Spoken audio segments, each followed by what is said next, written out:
Hey, it's Chronologically Gaming, the only channel that's perpetually retro because we're playing every video game in order of release. Do not attempt to adjust your television sets, that's just the way games looked in 1981. Welcome, ladies and gentlemen. I'm very excited to share with you the latest and greatest video games of 1981. We last played Cypher Bowl on the Atari home computer, and let's see what our next game is. We finished the C's. In alphabetical order, we're now on the D's for all the other games released at some point in 1981. This is Dambusters in the arcade. Let's take a look at the artwork for Dambusters. Alright, so here's our advertising flyer. This is by Gamatron. Proudly announces the new video game based on the famous World War II raid by the RAF.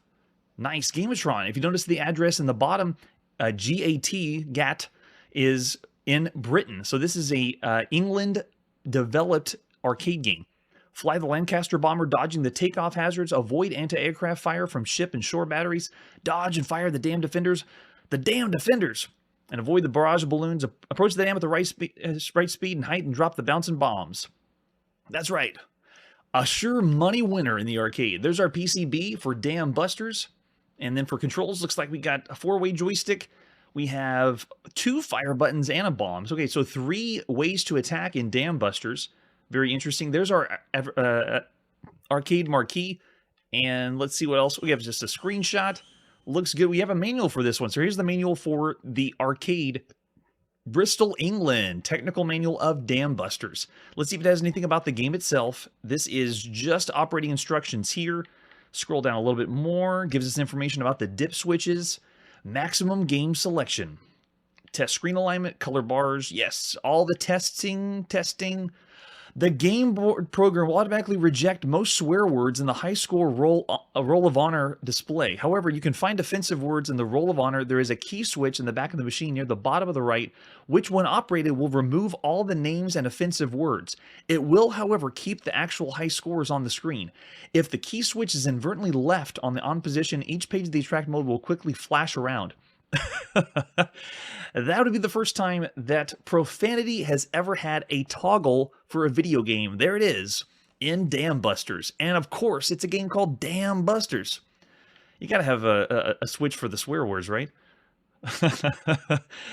All right, so I think this is only technical. I'm not seeing anything interesting that gives us, well, it is interesting, but not any information about the game itself, and it is not. So only a technical manual, nothing about Dambusters. For the different versions, we have, this one's not even the correct version, but we have the UK version and then the United States. We're going to play the first. In the UK, this is Dambusters, released by Gamatron at some point in 1981 for the arcade. There we go. I wonder what country this game was made from. I think it's some country in Europe. Another British game from Southwest Research.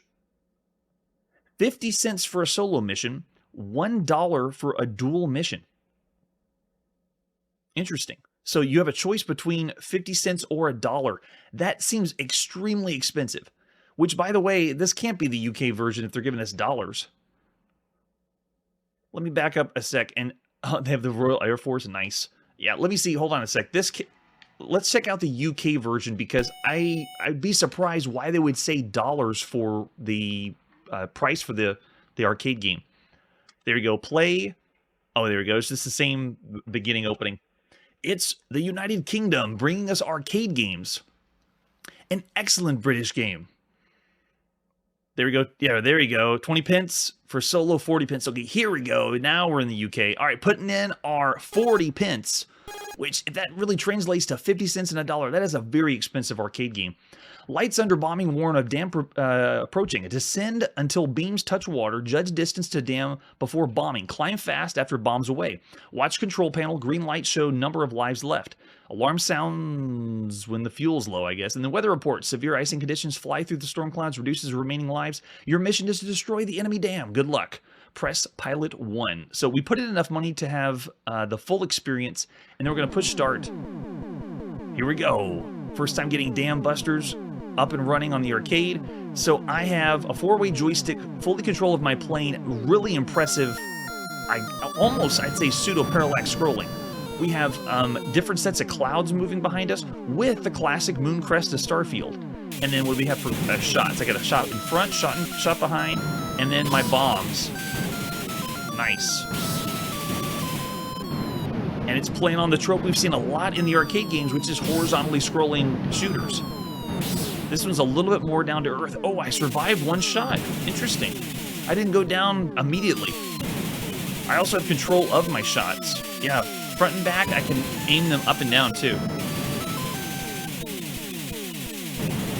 Wow, and I'm still survived on a single shot, or a single playthrough. It hasn't brought me down on one hit like we've seen with most shooters. There we go. And they gave me a pseudo mission in the attract mode. Oh, we're parachuting. Oh, that's cool. So when you go down, the plane doesn't go down, you parachute out. Nice. All right, so we can have tons of room. Look at this for the high score table. And I got control of the four-way joystick. Usually it doesn't rotate all the way around. Wow, very impressive. Way to go, England. All right, so there you go, ending that one. Nice. Oh, sorry, not the high score table. This is the roll of honor. There we go. All right, so putting some more pins in and starting another round of Dambusters. Really impressive presentation with the clouds and background. They still do that multicolor scrolling with the like moon crested feel of it. And the presentation is fantastic with a little extra music to play.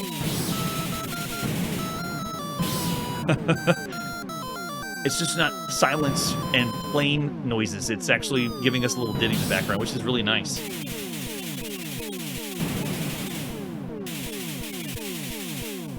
I don't know how historically accurate the arcade game is. To my knowledge, I don't think this is exactly how it went. But cool that they used some kind of historic precedence for the video game. After all the space shooters we have, they're very much out of the world. And so this is pretty cool seeing something grounded in our reality.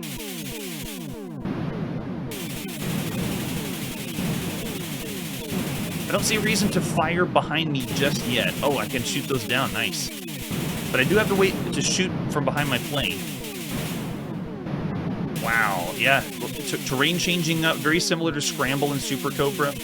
Oh, there is a good example of someone coming from behind. Oh, man, yeah, but you gotta be quick on the mountains. Am I still in? No, I parachute down. And that's it. So the plane never explodes. You actually come down gracefully.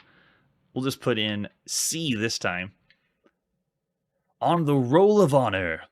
All right, let's go another round of Dambusters. This is not the first British arcade game developed. It is one of the first. But we've already had home computers in England, the ZX81, the ZX80, and the Acorn Atom. And so there's plenty of developers and games that have been played, and I think there's one or two arcade games we've already seen developed in England. This one hits really hard, though, with starting with the British flag when you boot it up. Anything there? Okay, yeah.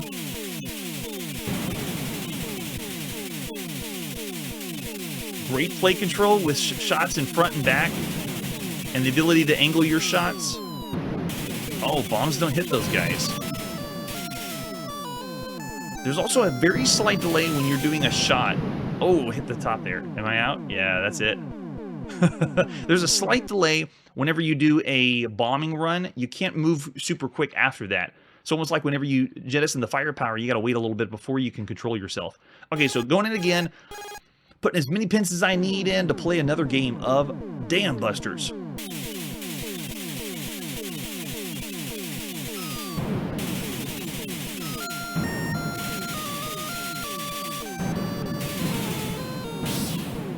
Also, I'm not familiar if I'm shooting with shooting off the good guys or the bad guys. At this point, majority of the games are shoot everything that moves, and they're all bad guys. You're the only good guy. To make it a little easier.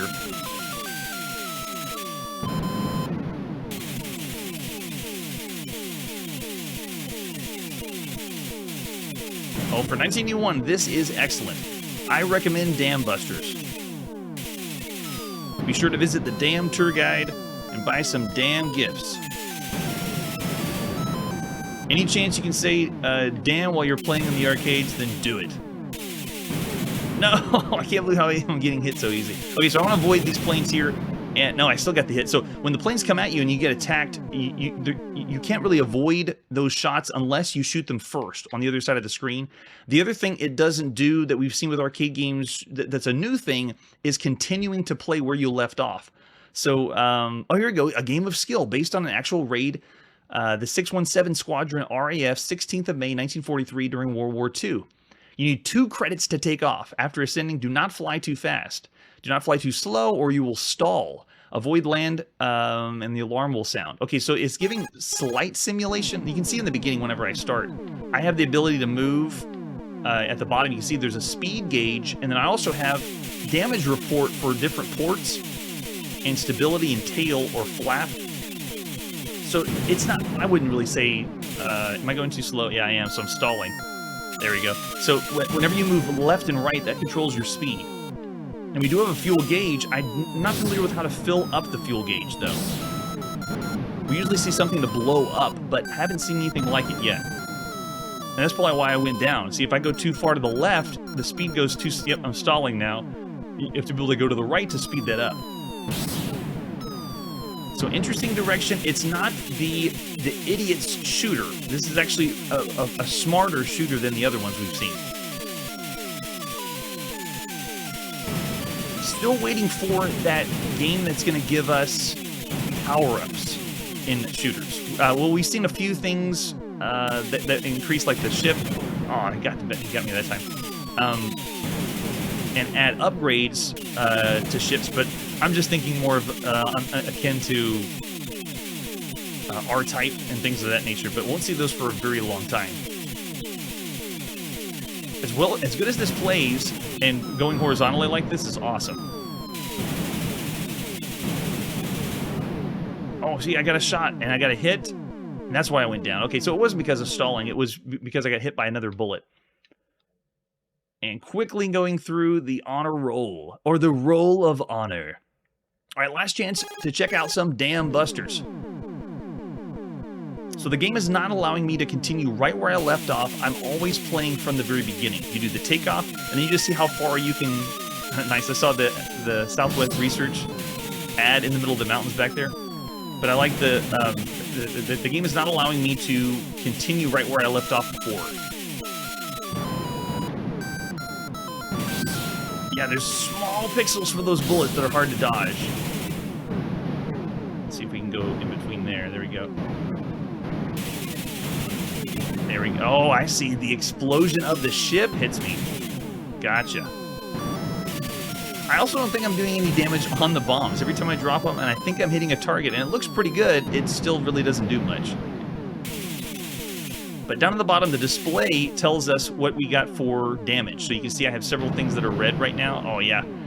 Flying through the cloud hurt me. Nice. All right, that is fantastic. For a horizontal scrolling shooter, it is up there with the likes of the brand new games we've seen, Scramble and Super Cobra. So for the time, Dambusters is definitely above average. I would give it in the range of one of the best games you could play as far as shooters go.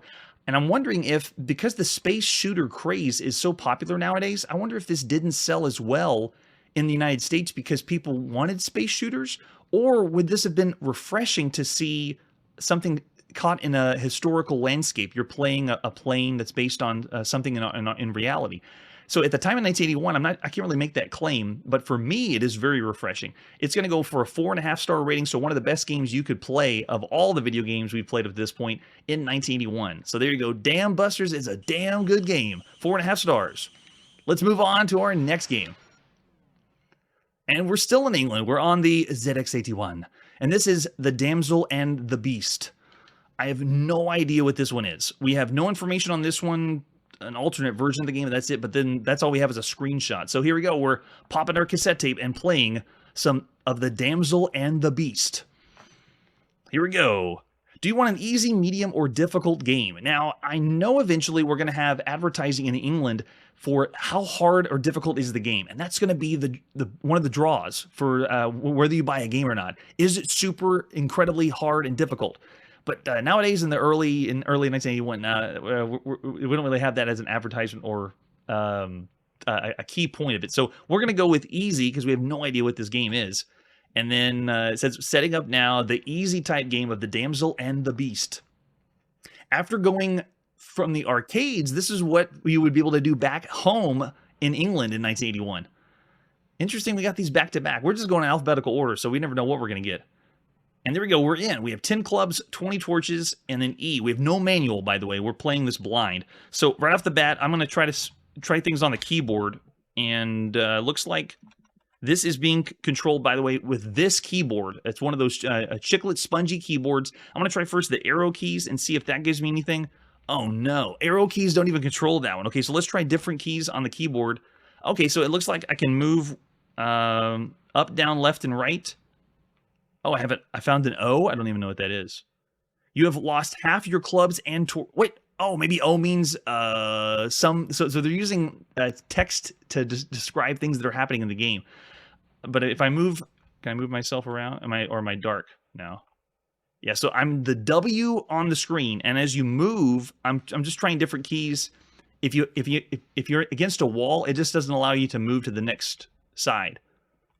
So there's something coming after me as an asterisk. But this would be typical on the ZX81. There's really no graphics to display. Yeah, when you try to move against a wall, it just flashes, and then that's it. I guess that's you moving against the wall. So it is a in-the-dark maze game. Probably a complex maze game, but it does have things. Oh, there we go. So we got another O. That means we're playing. Yes, we fell down in line. So Damsel and the Beast, I'm guessing it is a dungeon crawler, a very early dungeon crawler. And we're talking extremely rudimentary. We've already lost so much too. But as we move around, I can't even tell. Yeah, you see, I just hit a wall. And the only reason I know is because it just flashes that. But we're playing as a W. That is our character. I think I'd rather be in Adventure on the Atari VCS as the pixel than a W. Plus, you notice we're not moving quickly. It's one tile at a time, one space at a time. So extremely slow-paced. And we're not getting anything involving like role-playing, like taking turns or rolling dice. It's just a W on the screen that slowly moves around. Oh, and now we're an L. Maybe it would help to have the manual, but at this point, when you bought a game on the ZX81, it was on a cassette. And in the cassette sleeve would be instructions of how to play. So very early game. This is like up there with one of the games that you would buy for a kit-built computer. So for our first experience with the Damsel and the Beast, I got to go way low. Considering everything else we've seen, yeah, it might be roguelike, but we can't tell because it's building the map in the dark, and we don't know what we're seeing. We played other roguelikes where you move into a room and you can tell, oh, this is new. They built this before. Yeah, I'm with you on that because we're considering the entire landscape of all video games all over the world as we play these in order. So this one is definitely bad. I'm even on the verge of maybe even saying broken for all the other games we played up to this point. But considering we were able to still figure out the controls on the keyboard were a little off. No, you know what? No, I'm going to say broken. Yeah, we're going to say 1 star for the Damsel and the Beast. One of the first broken games we played. It is that slow and that bad, considering everything else we played up to this point. So our 1 star game on the ZX81. Let's see what our next game is. Yes, we're now going back to the arcade. Always get some good hits in the arcade. Love being in the arcade. Let's see. This is Dark Warrior in the arcade, released at some point in 1981. Let's take a look at the artwork for Dark Warrior. Amazing artwork. That doesn't even look like 1981. It looks something newer. Beware, the Dark Warrior moves against you. By Century Electronics. Haven't seen a whole lot by them. And then for controls, looks like we have just a 2-way joystick moving left, right, and fire. Typical space shooter. And there's our arcade marquee. Dark Warrior. The newest, or possibly most recent space shooter in 1981. We have no other manual or information on Dark Warrior. So here we go. Let's go to the arcades and check it out. Released by Century Electronics, this is the newest space shooter in 1981. I don't know. Maybe it'll be a Star Wars ripoff. We'll see. Oh, man, the artwork is awesome, though. This wouldn't be what you see around the cabinet. It looks like this is just fan art that's around us, but still impressive for the time. All right, let's take a look at the attract mode. It's going to play a little bit for us. It is just a left, right, and fire game. One bullet at a time, a la Space Invaders. So nothing there impressive on that side, but wait a second.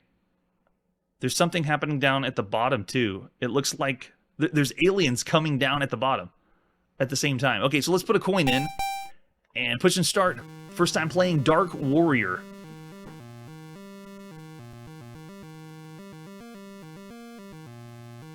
There you go. Way to go, Century Electronics. Got to have that ditty in there. That's how you stand out among all the other arcade games. All right, so we're starting with just enemies moving left to right across the screen. Play control is actually a little clunky. If you notice, my ship has, it looks like a rotor at the bottom. It almost feels like I'm rolling left and right rather than flying a ship left and right. So a little bit slower. I only have fire, so I'm trying to hit this enemy coming up here. The one that's walking toward us, I can't hit it. It's not working. So maybe they're out of range, so I'll keep shooting the ones in the air. But it's the same one shot, and you can't shoot again until the next time past that. Cool effect with the enemies coming from far away and moving forward. That's pretty cool. And then in the air, we've seen this trope before on a game called New York, New York, of them spiraling in circles. And it's doing the same where they're increasing our score. So interesting, they took that mechanic from New York, New York. Of all the other games, that's just so bizarre. So we have missiles. Oh, nice. So they fire missiles. You can see there's one coming again in the background. The missile comes up, and then we have to shoot it, and it spreads into multiple hits or multiple pieces. So another one's coming up here. Let's see if we can knock it out. Got it. I don't know how we're surviving. That's amazing. Okay, so very subtle differences, but it still feels clunky to move left and right. It doesn't feel quick. I feel like I'm hindered a little bit. They're trying to go for a challenge to play the game. Yeah, the enemies come up, and then they blow up, commit suicide, and then a missile comes to take us out, and we have to shoot that, which spreads into other pieces. And here, another one's coming on this side. Very cool. So yeah, it's another space shooter that takes the formula of let's move left, right, and fire and just change a few things here and there to get a feel of something different. So a cool idea. I can't do anything about, yeah, the enemies. There's no way to shoot the enemies that are coming from beyond the horizon. But I guess you just have the heads up that, oh, they're coming, and then they blow up, and then you have the missile that comes next, so you have to be ready for it. I also feel like I'm being really precise with my shots. The single shot seems so small, like the pixel is just barely able to get there, so you have to be really accurate on it. We're also experiencing a little bit of slowdown. Okay, there you go. That's my first death.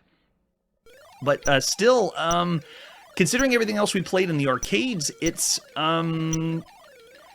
it can't really get to the point where it's going to be one of the best games you could play. Oh, I see. Yeah, when the missile lands, it ends up blowing up your fuel. Gotcha. Okay. So you want to be able to blow up the missile before it comes down and takes out... Yeah, this one's going for this fuel. Got it. There we go. And if you can take the missile out high up, then it's easier to dodge the spread that it leaves. Just like that. Nice. Wow. Oh my goodness. That is the most extreme flash we've ever seen. Apologies to everyone that is sensitive to flashing. Please close one eye or avert your eyes because they really didn't program for that kind of sensitivity back in 1981. That is the longest, most ridiculous flash we've ever seen on the channel. Usually we've seen flashing, we've seen extreme flashing, but we've never seen anything that long. That was... look at this. It's going to do it again. It's going to do it on the death. Good night.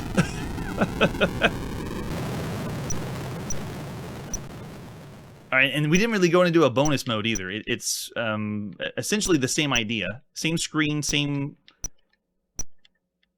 Oh, interesting. It sped up. It sped up when there was less enemies on the screen. That's crazy. We got a bunker bonus score. All right, so we can put our name in, which is another cool feature. Getting more popular in the arcades now, and we only have a two-way joystick. Yeah, I have to scroll all the way to the side before you put your name in. And then end it. No, end it. CHRA. There we go. So Dark Warrior. I can completely understand why this one was forgotten. It's pretty much bare bones. Same as before. I'm checking the chat. Yeah, I can see there's some that... it is an average game for the time. And think about yourself in 1981 in the arcades. You got Donkey Kong that's there. You got Frogger that's there. You got Centipede that's there. You got Galaga that's there. I mean, if you had an arcade with everything, and that's what we have, this one just falls in right down the middle. So I'll say 3 stars for Dark Warrior. Perfectly average arcade game. All right, let's see where we're going next and what game we're playing next. Yeah, right. All right, we're back at home on our Atari 800 computer, and this is Darts. The very first video game of Darts that we've ever played on the channel. How will it play? I have no idea. Let's take a look at the box for Darts. So this is by Home Computer Software, or Thorn EMI Video. Darts. Nice. Back of the box says, Darts brings the old pub game to your home computer. Any number up to a maximum of 4 can play, including the computer if you want. All the standard rules apply, and there are even hazards like having your dart hit the wire between the 2 sectors of the board and bounce straight out again. I don't think that's something you would want to translate to a video game. Wouldn't you want to take that out? Best of all, if your arithmetic is a bit unsure, the computer keeps everyone's score, on the chalks, of course. So run the darts tournament for your family and friends. You choose to play the 301, 501, 901, or 1001 up. Without a double to start, you can select from 10 skill levels. Wait a second. It says game variations over 300 game variations. Remember, we're in the time when Atari, the VCS, has game mode. Well, they call them games. Game modes on the front. And we saw like a Space Invaders with over 100. So this one says you have over 300 game variations? No way. All right, do we have any other artwork for Darts? We also have the advertisement flyer. It's pretty much the same as the box, though, right? Yeah, same thing. And then that's about it, with an example of the screenshot for us. Yeah, they got to do the grid graphics, I guess, because the 3D was there. Everyone knew they wanted 3D, and that was the easiest way to do that wireframe 3D. All right, so any other... We have no manual for this one. Uh-oh. We'll try to do our best then to just pop in and play without the manual. For different versions, we have... Okay, so the one we're going to be playing is the one in 1981 on Creative Computing. There also was a game for the Atari computer called Darts in 1986 by Blue Ribbon Software in England on cassette. And that is not what we're going to play. We're playing the 1981 Creative Computing Darts. Here we go. It's time to play some Darts. Released at some point in 1981 for your Atari computer. There we go. Yeah, there's a lot of different modes. I don't know. 81, though, that's going to be tough to top. No way.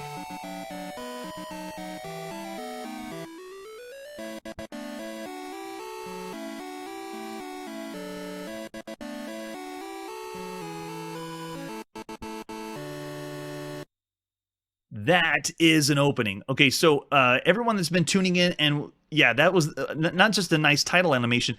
I think that was the very best opening sound that you could hear at home of all the home console and computer music. I think that's the best thing we've heard so far. That had different channels that they were using, and it's a dart game. Yeah, I actually want to hear that one more time. I can't believe that was probably the best we've ever heard for any... I'm trying to think of all the console games we played. There's been little, ditties here and there, and then the same thing for computer, but nothing has done that kind of fidelity with sound. Yeah, the animations, it's an intro, it's got a cool presentation, but yeah, of all the other computer games, that is really impressive.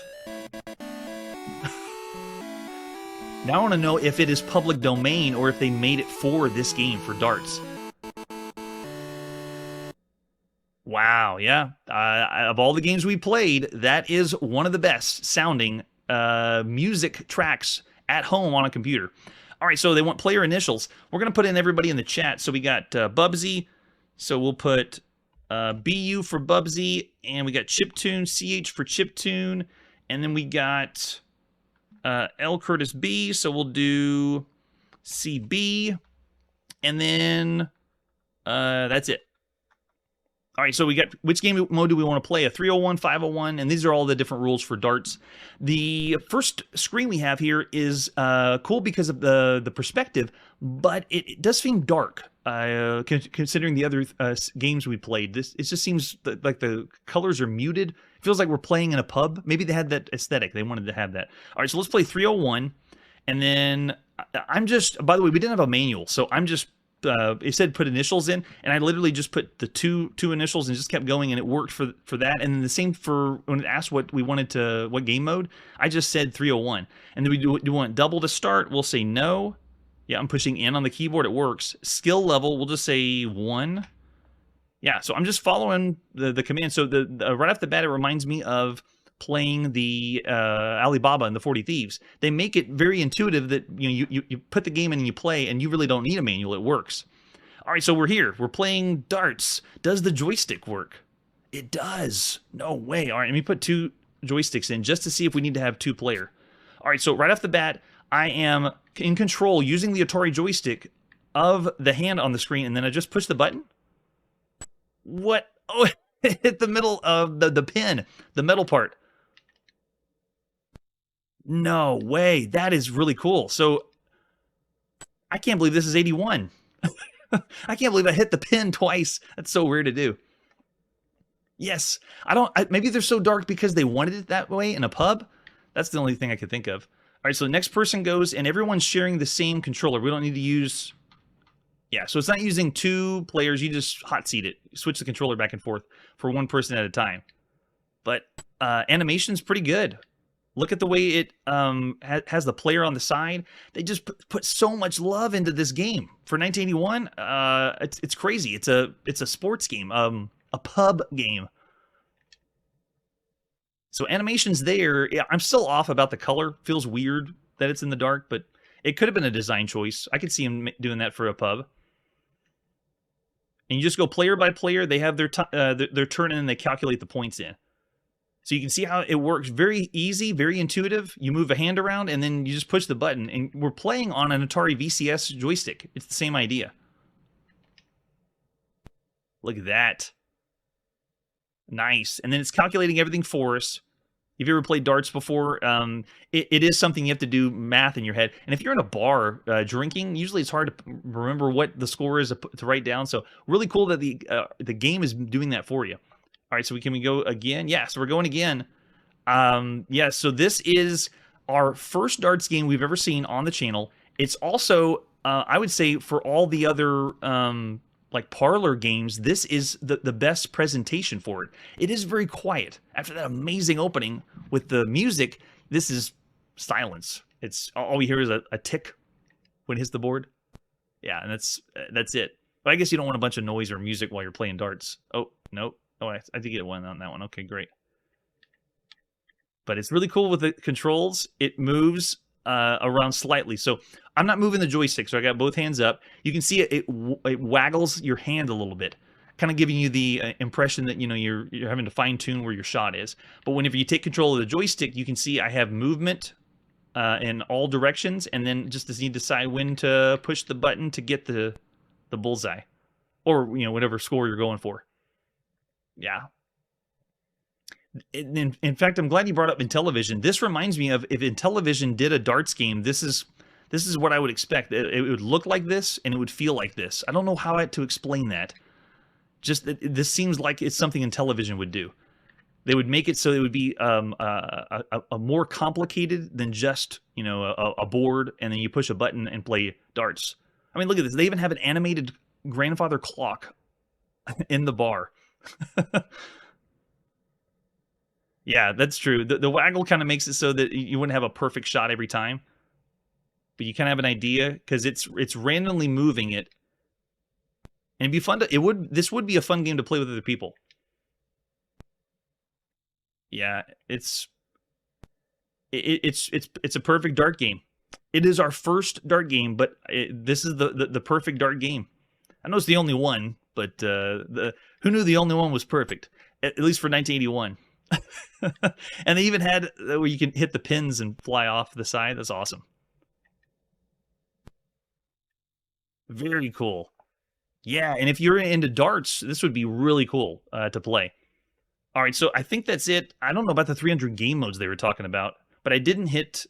Let me do a reset here. Okay, so we put player initials in, and we do CH, and I just say that's it. Do we have other options? So on the computer itself, right over here above my shoulder, you have buttons to select like you do on the Atari VCS. So you can hit Option and Select, and I'm trying those to see if it gives us even more game modes. But I don't know about 300 variations. If we had the manual, maybe we can get more details, but I still dig it. That's really cool. Yeah, so this is 1981. That was our very first video game out of darts. So I want to say it's better than anything I would have expected for darts. So I'm going to say it's above average. I really don't want to say it's the best game you could play because it is still darts. It's a turn-based game, and they did put a lot of work into it. So I'm thinking around 3.5 or 4 still for this one. I'll say 4. Its presentation is amazing. I'm not going to say that just because one song was good, it gets boosted up there, but it is a very good game. So there you go. I'm floored. I can't believe I rated a darts game 4 stars in Atari. But you never know what's going to happen when we play these games at the end of 1981. All right, so let's see what our next game is after darts. We're now going back to the arcade, and this is Defend the Terra Attack on the Red UFO. Terrible, terrible title. Way too long. I'm sure it gets cut off when people try to say it in the arcade. Let's go play that UFO game. I'm sure it's something like that. All right, let's take a look at the artwork for Defend the Terra Attack on the Red UFO. Hopefully I don't have to say that too many times. This is by Arctic. Another one that kind of flies under the radar. I'm not super familiar with this one either. For controls, we have left, right, and shoot. So there you go. The same trope we've seen with space shooters. This is the latest space shooter. And that's it. That's all we have for artwork. No manual on this one. We have possibly a bootleg called Exodus. We're going to play the first. This is Defend the Terra Attack on the Red UFO by Arctic Computing. Released at some point in 1981. And there we go. For the arcades, this would be another one that I could see people just breeze by. And you can really understand the creativity of like Frogger or Donkey Kong. If you're in the arcade and see this is something you're already familiar with the formula. But then you see Frogger and Donkey Kong and you're like, wait a second, this looks way better. Plus, the big craze nowadays is the maze game that Pac-Man started. And we're going to see a lot more of those in the arcade. All right, so let's put a coin in and see what it's like. And push and start on Defend the Terra Attack on the Red UFO. Oh, they have to have taken some of these sound effects from other space shooters. It sounds really close to those. Oh man, yeah, so formation is pretty easy to follow, but didn't expect that last turn. I also have control over my shots. I can curve bullets. Just a little bit, but yeah, you can see they're doing these swooping attacks left and right. I don't know how far they're going to go. I can't tell if they're basing on where I am or they're just following a pattern. Nice. So we can get a piece of the UFO and get him to go away.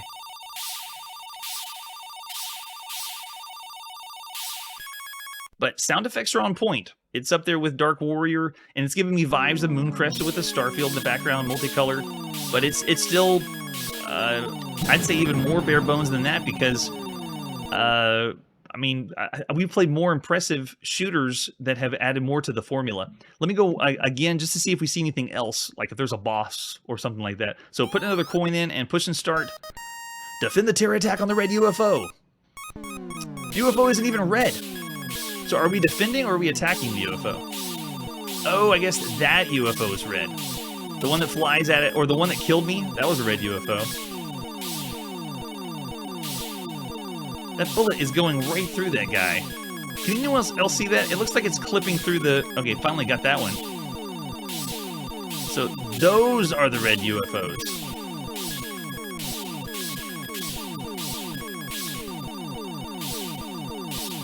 Oh, and I'm destroying it. There's getting cracks on the UFO in the background. So I don't know if that's... yeah, I'm able to hit it over and over again here. Let's try to see if we can destroy the UFO. Got it. Okay, so the UFO's gone, but I still have a few stragglers to get rid of. Let's see if we can knock them out. Yeah, the gameplay is really familiar with Galaxian, which would be the only... I'm trying to think. Yeah, it's more similar to Galaxian. So it's old. Like, the formula's old, but it's not really doing anything different than that.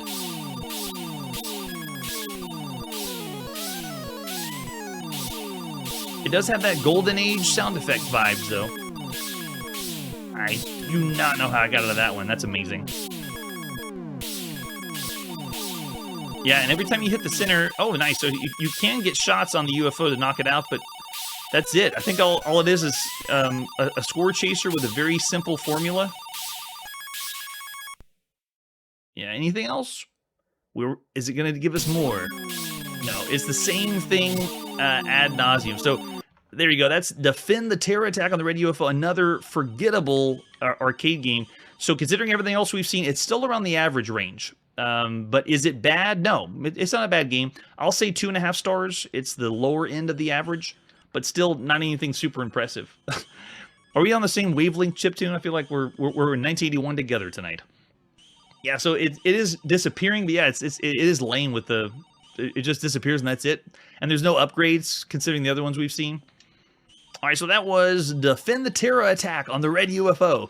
Let's see what game we got next.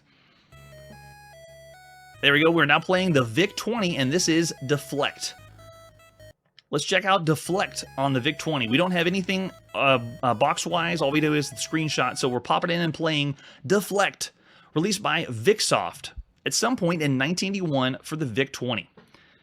All right, so this is on cassette tape. So I'm speeding this up. We are loading. We are not waiting for cassette tapes to load here on Chronologically Gaming. Deflect is a dynamic game of skill. The aim is to demolish 15 targets, 1F, in the least time. Deflect ball toward the target using bats on keys N and M. Beware of placing too many bats. The result is a time penalty. Oh no, a time penalty. Press any key to begin. All right, so what skill level do we want? 1 equals expert, 20 equals... What country was this from? Why would you make 20 easy? That's very confusing. It's very convoluted. All right, let's do 10. There you go. Skill level 10. Do we want moving targets required? No, let's not do a moving target. All right, so here we go. We're playing Deflect. Right off the bat, it looks like this is a ball bouncing back and forth, and we're trying to hit the target number 1. So I use N, and it makes a bat appear, where the ball was. So right now, if the ball appears there, I see. You have to time where to place the bat. And okay, so maybe someone can help me out if they're a fan of the Sega Dreamcast. Is anyone getting Choo Choo Rocket vibes from this? Which is a later release game, but that's essentially what we're doing is placing... We're placing things to automatically move around because the only control I have is putting a bat to deflect the ball, and then the ball moves around the screen, and you're trying to get to the goal. But then you don't have any control over it after that. Oh, and we got it. So we're on the next round, and it has the same placed bats. And then whenever you push the button again, you add another... They call it bats, but that's where you're going to deflect the ball. So if I time it right, I could get right on there. But this is interesting. So it's a really simple presentation, but the concept's pretty cool that it's I guess, physics-based game, but a really, really rudimentary one. Okay, yeah, let me do a restart on this. I really want to... Can I do a restart? Oh, yeah, I can break it. How many computer games have we broken here on Chronologically Gaming? Well, when you play them all, you break a lot of them. All right, let's pop in the game again. I want to see if we change the difficulty level, because now I understand how it works. I want to do it from the beginning. So again, we're fast-forwarding through the cassette tape, loading Deflect. Okay, we're in, and pressing a key. So when it begins, I want to try, let's do 15. Skill level, and then moving targets, we'll say no. So right off when we start off now, the ball's bouncing back and forth. If I time it right, I should be able to hit right on it. Got it. Okay, so it is a puzzle game. So now you move to the next round, and you're trying to get it to deflect to the number 2. So you just have to wait for the right timing, and we can add another now. Oh, it'll get there eventually. I bet it'll bounce. Yeah, it'll bounce up, and you just wait for it to come down, and then Where's the score though? What penalty or time? They're saying there's a time penalty if I didn't do it in an amount of time. That makes no sense. So we do it again. Oh, I missed the timing. So it's timing based of getting the reflection done. So it's a really simple game, but every now and then it's pretty cool to see a puzzle game at this time when we're into like Twitch shooters or space shooters. The crash screen is crazy. Oh, so there's another one called Slash Ball. Oh, nice. That's right. So we'll see that example when we get to the S's this year. Yeah. Oh, that's true. Yeah. Well, so the Choo Choo Rocket game is much more advanced than this, but it's the idea of you're setting things up and then things the mice move automatically to where the goal is. But I dig it. Deflect is pretty cool. So for the time, it is nothing we've seen up to this point, but for the rating, it's still around average. It's not something that I'd say is one of the best games you could play. For a puzzle game, though, it's still pretty good. So I'd say let's do 3 stars, average for the time, and because of a unique concept. I did want to kind of keep playing just to see if I can get a better timing of the placing the bats. So there you go, 3 stars for Deflect for the VIC-20. Let's see what our next game is. We're now going back to the Atari home computer, and this is Deluxe Invaders. Not to be confused with Space Invaders Deluxe, which comes out much later. Let's take a look at Deluxe Invaders and see what it's like. There's our box. This is by Rocklin Software. It's got to be just Space Invaders, right? So the artwork looks just like we're going to play another Space Invaders game. Crazy looking aliens, though. Some scrambled eggs. On the back of the box really has nothing there for us. Bare bones back of the box. And we have other images. What else we got for Space Invaders Deluxe? Or sorry, oh, I said it again. For Deluxe Invaders. It doesn't say Space Invaders, so they kind of got under the radar of the name, causing hopefully no licensing problems. Okay, so let's take a look at the manual for Deluxe Invaders. First, we go through software loading instructions, loading the disc and the cassette, and then game instructions. When the game is loaded, it'll go into the attract mode sequence, which will explain the scoring and how to play the game. To exit the attract mode, just press the start button. And then a 1 or 2 player game, you plug a joystick into port 1. For a 2-player game, both players must use the same joystick. Wah, wah, which means this doesn't get high points because we played Space Invaders on the Atari VCS co-op. That's right. So this one does not have that. You just pass the joystick to the other player when your turn's ended. To start the game, push the start button, and then you have the button on your Atari computer to push for options and select difficulty and stuff. Yeah, there it is. Difficulty switch. You can have you have a difficulty is determined by the number of invaders, which split into 2 invaders when shot. This requires you to shoot them 3 times before killing them, costing you precious seconds of time. These dual invaders are always found in the middle 2 rows. Remember, you don't have to avoid the death bombs dropped by the creatures. You can prevent them from landing. If they land, you're finished. And there's our rubric, which is kind of a bare bones rubric when we used to the Atari VCS one. Good luck. The defense of the galaxy is in your hands. Oh yes, as always. So for other versions, we have different ones with the way they changed it. It looks like the title, but we're going to do the K file. This one boots automatically. So no commands, no loading instructions. It just does it. This is Deluxe Invaders. Released at some point in 1981 for the Atari home computer. Yeah, there we go. By Rocklin Corp, 1981. All right, so let's start with what happens if I just use the joystick. If I push a button, nothing happens so far. They're just giving us a score table, what the points are. Oh, yeah, it looks a lot like... Oh, my gosh. Yeah, that looks exactly like Space Invaders, at least character-wise. All right, let's try pushing option. No, nothing there. All right, we'll push start. Okay, so here we go. Yeah, now we have... You can see we got player 1, player 2, and we have different games. There they are. So you got the different game modes, just like we've seen on the Atari VCS. Looks like 9 different game modes. We'll try game mode 2 for 1 player, and then we push start. Play player 1. And we're in. It's on. We're playing some Deluxe Invaders.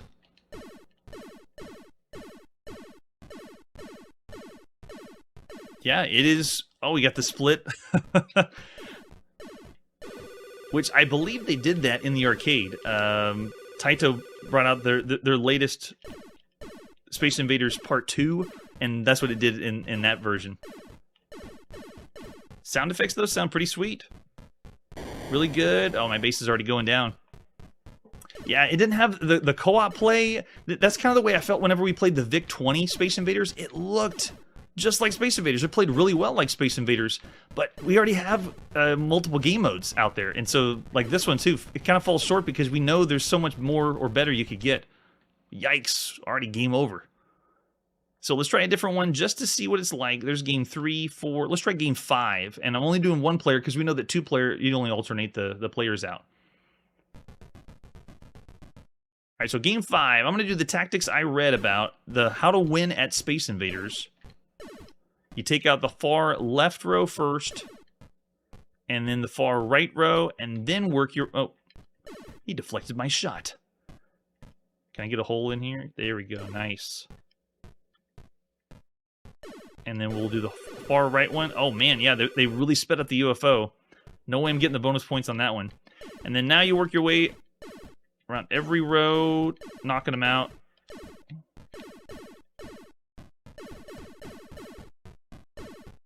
Oh, nice feature, too. This one, it might be the game mode, but when I hold the button down, I'm playing on the Atari joystick. I just hold the button down and it auto-fires for me. Oh. Come on. But if you miss the shot, you do have to wait for it to go all the way to the top of the screen before you can fire again. Nice.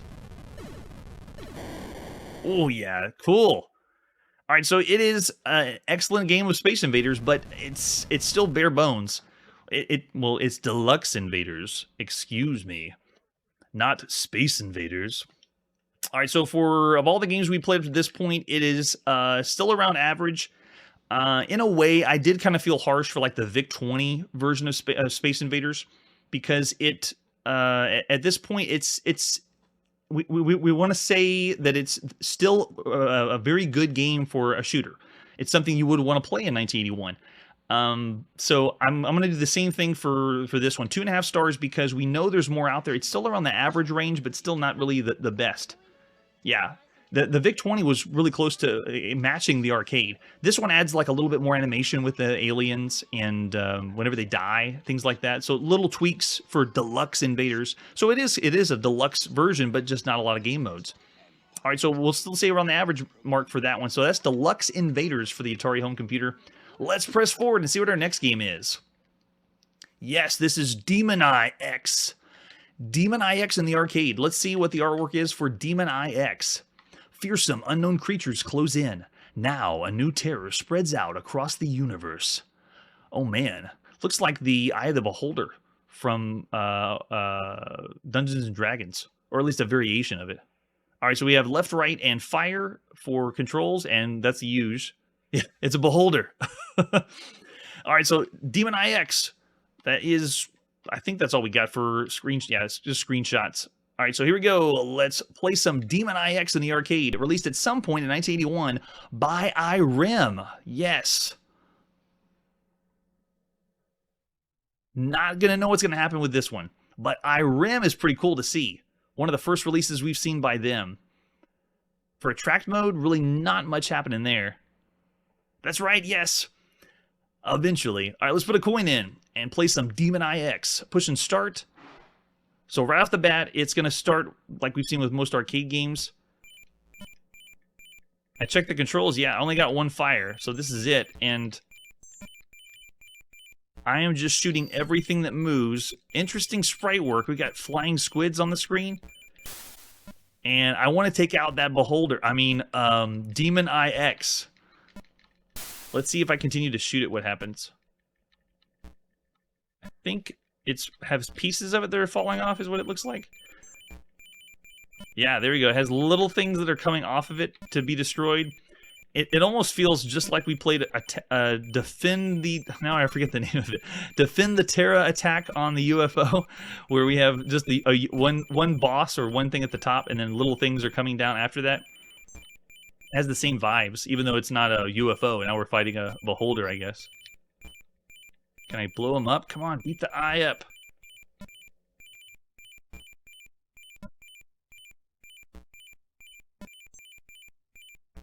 Now, the emulation for this one is not perfect. This is something that they couldn't do correctly. So if you're hearing like minimal sound effects, not a lot of sound, it's not because of that's how it was programmed. So just bear that in mind as we play. So it looks like we're now we're going. He's going for us. He's got the moves. The Demoneye-X is coming after us. The fate of the universe is in our hands. And we did it! With no sound effects for the explosion, but that's not exactly how it went down. Oh my gosh, it got bigger. Here we go. The Demoneye-X is coming for us. All our friends and family back home are counting on us to blow up. It has 3 eyes now. Oh man, yeah, this is really tight. If you notice the way it's shooting me is it's like a wave of bullets coming down. Cool effect with the eyes though, nice. All right, one more shot. Let's put a coin in. And last time playing some Demoneye-X, I bet it won't start us off right where we left off. It'll be right at the beginning. Yeah, so you got to go from the beginning, blow everything up, and then you can fight the boss. But this is one of the first times we've seen on the channel that we're fighting a boss that has different waves of attack. So we just fought a boss, and then the boss changed its form, to something else, and then we fight the next form. So now I'm really wanting to see what's the next form after that. Is it going to give us even more to play? I am intrigued. Wow, yeah, really tricky on the shots from the octopus. I want to try to take him out. There we go. Wow, and then there's 2 shots that came in from the Demoneye-X. Okay, we're going again. I really want to see the other forms of the boss. What does he do? What does he do next? All right, here he goes. So trying it again. This is Demoneye-X, released at some point in 1981 by IREM. At this point, they are a nobody. Not really popular. This is one of the first games they've ever come out with.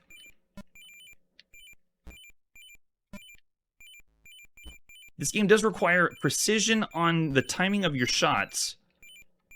Some games you can get by with just continue to shoot and you'll eventually get something. Yeah, look at that. The bullets that they're shooting are coming out so quick. If you give them a sec, they'll eventually fly out. Oh man, that was close. But they just come right down at you. And if you take too long, yeah, they're too quick. You can't dodge them. Wow.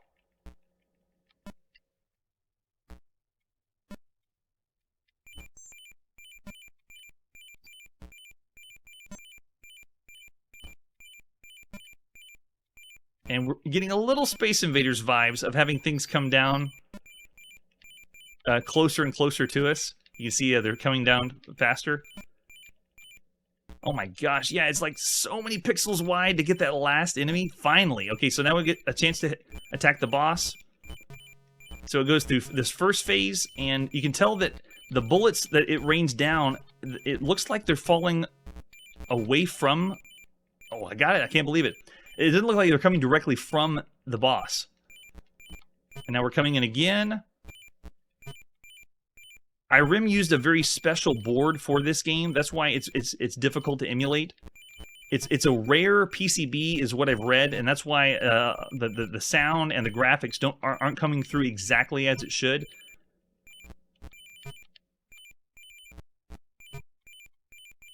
All right, I think... Oh, man, we got to be able to blow up all the eyes. Oh, my gosh. No way! Yeah, you can see the graphics are a little messed up there. Oh, he's Oh, wait, no. Smiling is not a good thing. Haven't given up yet. And it does repeat... Yeah, it looks like we're repeating now ad nauseum. So there you go. That's Demoneye-X for the arcades. All right, so for this one, it's still around the average mark for everything else we've seen. Cool idea with the boss, but still got vibes of like the attack on Terra UFO. It's this similar idea. So I'm still going to go 3 stars. It's not really pushing above average. This is still average in my eyes. Oh, yeah, if only we could do a quarter rating, right? All right, so there you go. That is the latest video game. We're playing all the other releases at some point in 1981, and we're going to pause tonight and continue playing everything else until we finish 1981. We got so many more to go through, around 600 total until we finish the rest of the year. But really excited for that. Thanks so much for watching, everyone on YouTube and on Twitch. We will catch you next time. Hey everybody, thanks for checking out the channel and joining me on my quest to play every single video game in order of release. We'll be streaming live every weekday at 9 p.m. Central, so join us and let us know if we miss any games along the way. This video would not be possible without RetroArch and Launchbox. Please tell your friends there's some crazy guy out there trying to play every single video game. You can always check out Chronologically Gaming on YouTube, Twitter, Instagram. Chronologically Gaming is the name to look for. We will catch you next time.